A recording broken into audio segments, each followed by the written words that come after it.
What if I told you that one of the most carefully hidden secrets in all of Game of Thrones has been sitting in plain sight this entire time? Buried not in a dragon's lair, not in the crypts of Winterfell, but in the darkest, most forgotten corner of King's Landing, chained to a wall, half dead. Waiting? Because that's exactly where we find Jaqen H'ghar when he first enters the story. And the moment you actually stop and think about what that means, everything you thought you understood about Arya Stark's journey starts to unravel in the most fascinating way possible. Let's establish something first. Faceless men do not make mistakes. That's not an opinion. That's the entire foundation of what they are.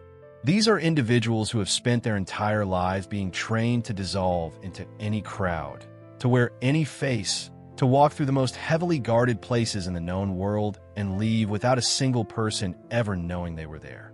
They're the ghost behind the locked door, the shadow that disappears before your eyes adjust. So why?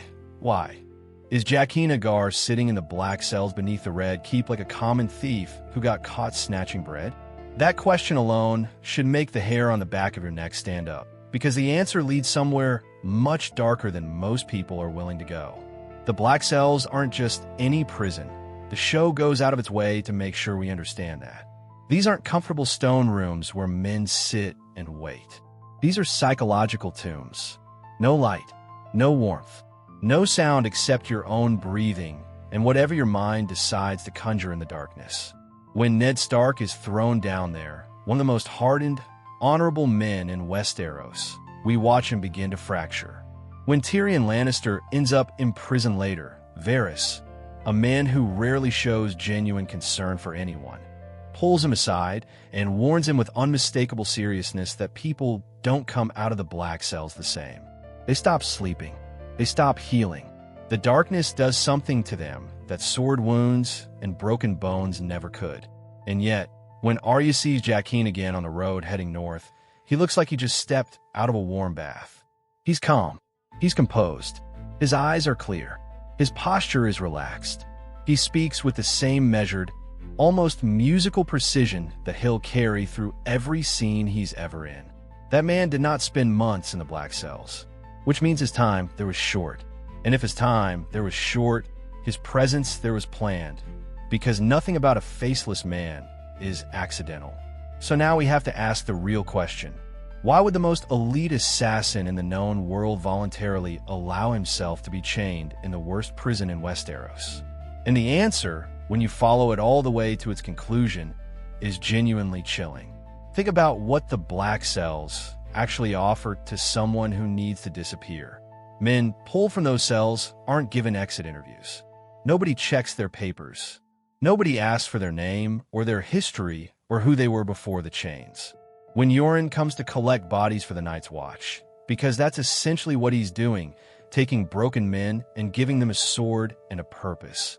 He moves through that dungeon like he's picking fruit. No identity checks. No questions. Just bodies moving north. For a man who needs to leave King's Landing without a single soul noticing, there is no cleaner exit in the entire city. But here's where it gets truly interesting, because Jaqen doesn't just leave, he leaves with a very specific group of people, and that group is anything but random when you look closely. Hidden inside Yoren's caravan is Gendry, Robert Baratheon's bastard son, a boy whose very blood makes him a political weapon, a boy Varys is quietly working behind the scenes to protect.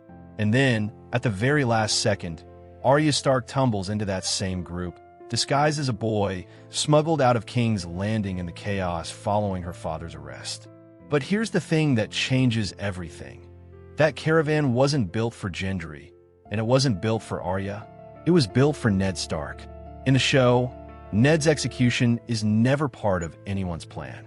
Cersei wants a confession and exile to save face. Varys is working his own angles, expecting the situation to resolve quietly. Even Yoren is standing at the gates of the city waiting, because the understanding is that Ned Stark, the disgraced hand of the king, is walking out of King's Landing and heading north to join the Night's Watch.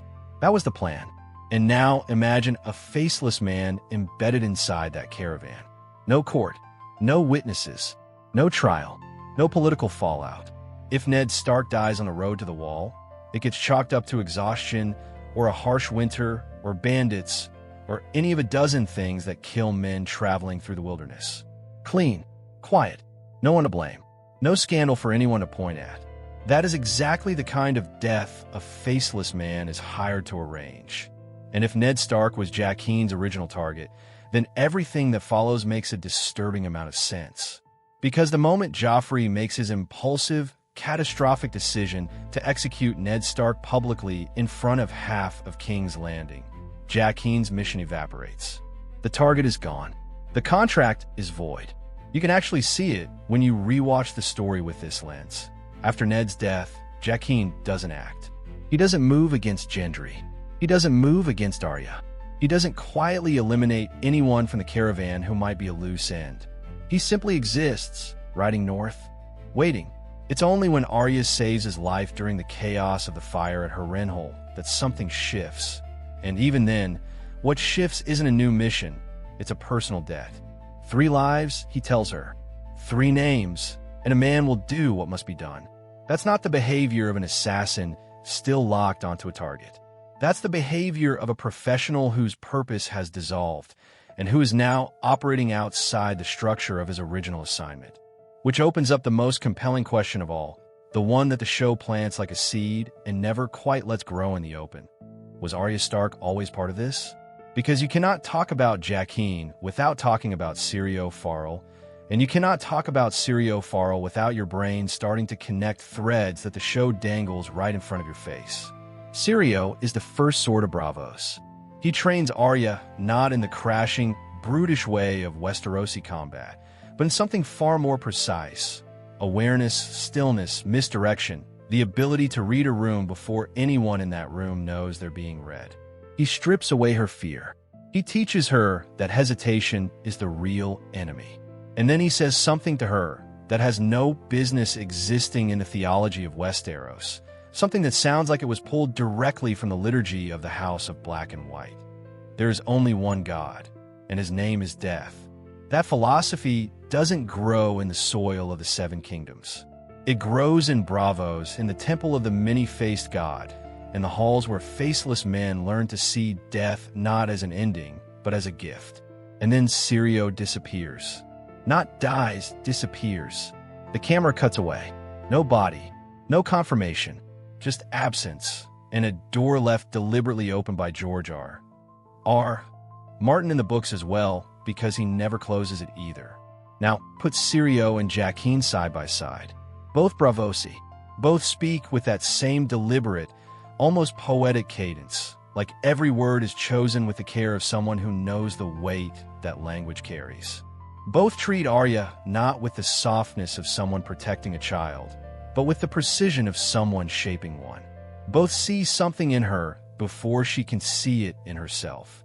And the moment that Jaqen truly reveals himself, not as a killer, not as a prisoner, but as something else entirely, is the moment Arya doesn't beg him for help, but outsmarts him, trapping him inside his own code of honor by naming him as one of her 3.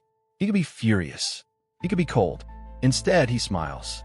A small, private smile, like a teacher watching a student finally solve the equation they've been struggling with for weeks.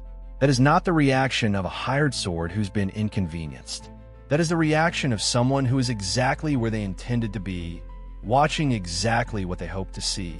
And so the iron coin he gives her at the end of it all, the coin that carries her all the way to Braavos, to the House of Black and White, to the beginning of who she eventually becomes, that coin isn't a reward. It's not charity. It's the final piece of a test that may have begun the very first time Syrio Forel looked at a girl swinging a stick in the courtyard of the Red Keep and decided she was worth his time. Jaqen H'ghar did not end up in the Black Cells by accident. He was not caught. He was not careless. He was waiting for a caravan, waiting for a target, and perhaps waiting for a girl who would one day need to understand that death is not the enemy, that a person can become no one, and that the most dangerous thing in the world is someone who has learned to see clearly in the dark.